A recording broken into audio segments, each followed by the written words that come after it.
প্রতি বছরই রাজশাহীর এসব বাগানের ব্যাগিং পদ্ধতির আম রপ্তানি হয় ইউরোপ ও মধ্যপ্রাচ্যের কয়েকটি দেশে।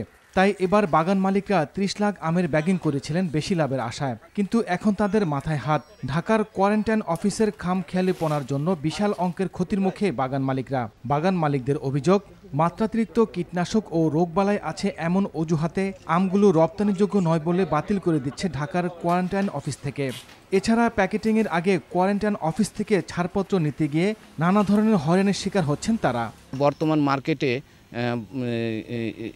এই আমগুলো বেচলে আমার অনেক লস হবে। ঢাকা কোয়ারেন্টাইন অফিসে যাচ্ছে তখন তারা আম সব ফেলে দিচ্ছে, বাদ দিয়ে দিচ্ছে, যেটা অযৌক্তিক। কারণ আমাদের আম হলো কোয়ারেন্টাইন মুক্ত। প্রায় 10 থেকে 15 কোটি টাকা আমাদের লসের ইয়েতে দেখছি। পোকামাকড় ও বিষমুক্ত আম উৎপাদনে কৃষি বিজ্ঞানীদের পরামর্শে রাজশাহী অঞ্চলের শতাধিক আম চাষি চীন থেকে আমদানি করা এক বিশেষ ধরনের ব্যাগ ব্যবহার করেছেন তাদের বাগানে। এই প্রযুক্তি সফল হয়েছে দাবি কৃষি বিজ্ঞানীদের। Double layer brown paper bagging, এটার যে গবেষণা ফলাফলটা চমৎকার এবং আমরা এর মাধ্যমে আমাদের যে মাছি পোকা 100% এটার মাধ্যমে প্রতিরোধ করতে সক্ষম হচ্ছি। এবং এই ব্যাগিংয়ের আরেকটা বাড়তি সুবিধা হলো যে এটার মাধ্যমে আমের সুন্দর একটা কালার আসে, বর্ণ আসে।